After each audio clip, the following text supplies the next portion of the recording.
Hi friends, welcome. Did you pay too much tax last year? If yes, then this video is for you.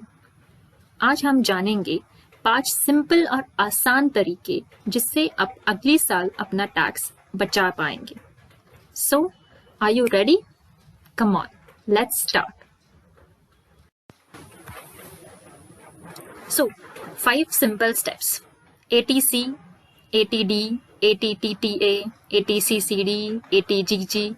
It's a lot of AT. But then, how is it simple? Okay, let me explain. How?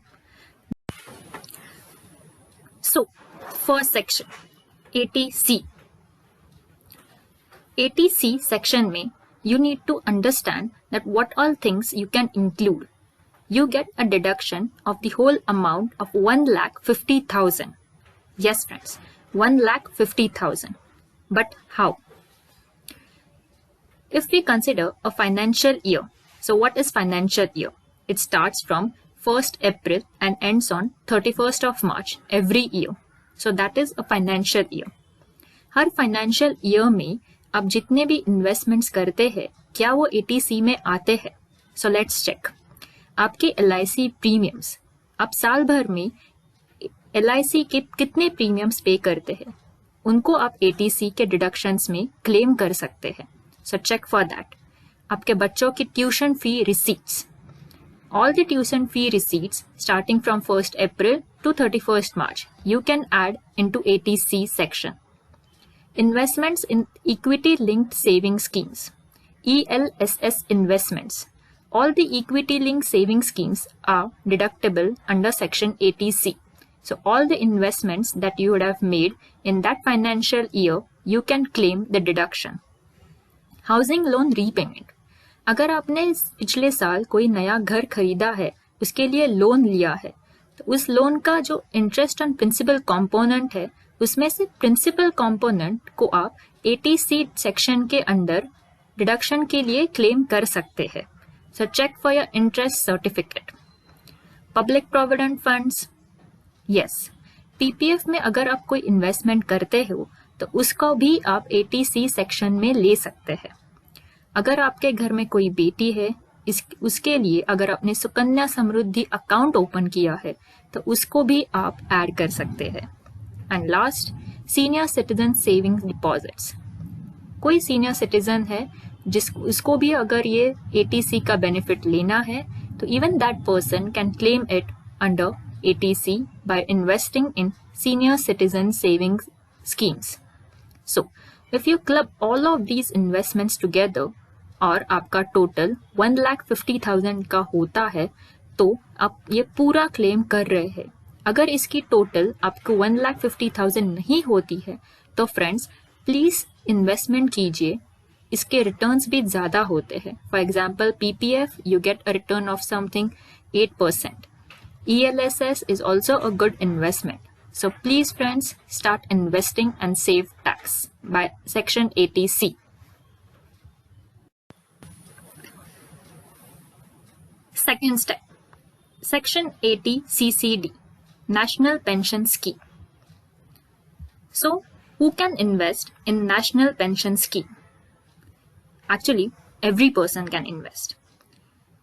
You can invest up to 50,000 rupees in National Pension Scheme and get the benefit of whole 50,000 rupees. So, अगर आप employ है, अगर आपको salary मिलता है, तब भी आप 50,000 तक इसमें इन्वेस्ट कर सकते हैं. इसमें दो रहते हैं, एक जो आप खुद करते हैं, सेकंड आपका एम्प्लॉयर जो आपके लिए इन्वेस्ट करता है. आप दोनों क्लब करके भी इसका बेनिफिट ले सकते हैं. अगर आप सैलरीड पर्सन नहीं हो, बिजनेसमैन हो, प्रोफेशनल हो, तब भी आप ATCCD नेशनल पेंशन स्कीम का बेनिफिट ले सकते हैं. You can apply for national pension scheme and take a benefit up to 50,000 rupees for your investments made and save tax. And I repeat, every individual can claim it. With a male, female, senior citizen, every individual can claim it. Section 80 TTA, Interest on Savings. Friends, we all know When we open a savings bank account, we all get interest from the bank of the balance that we have in that account. For example, if we have a 10,000 rupees balance, we get a monthly or quarterly saving interest. But do you know that all the saving interest that we get from this account, is it deductible? Yes. So, जब भी आप अपना income tax return file करें तो ये account में आप section 80 TTA के अंदर जितना भी आपको सेविंग इंटरेस्ट मिलता है पूरे साल भर में, that is the financial year which starts from 1st April and ends on 31st March, पूरा क्लब करके आप 10,000 रुपीज तक इसका बेनिफिट ले सकते हैं. अगर आप सीनियर सिटीजन है, दैट इज अगर आपका एज 60 प्लस है, तो आप 50,000 तक इसका बेनिफिट ले सकते हैं. So please friends, while filing next year, make sure you take the benefit of section 80 TTA and save tax. Section 80D, medical insurance premium. Her individual अपना मेडिकल इंश्योरेंस निकालता है, जिसे हम मेडिक्लेम इंश्योरेंस भी कहते हैं. उसका डिडक्शन हम लोग 25,000 रुपीज तक ले सकते हैं. लेकिन डू यू नो कि अगर आपके घर में सीनियर सिटीजन्स है जिनका हम लोग ईयरली, मंथली कुछ भी हेल्थ चेकअप अगर करवाते हैं तो उसका भी आप बेनिफिट ले सकते हैं. कैसे? 80D में सेम सेक्शन में आप अपना मेडिकल एक्सपेंस सीनियर सिटीजन्स का दिखा सकते हैं अप टू 50,000 रुपीज तक.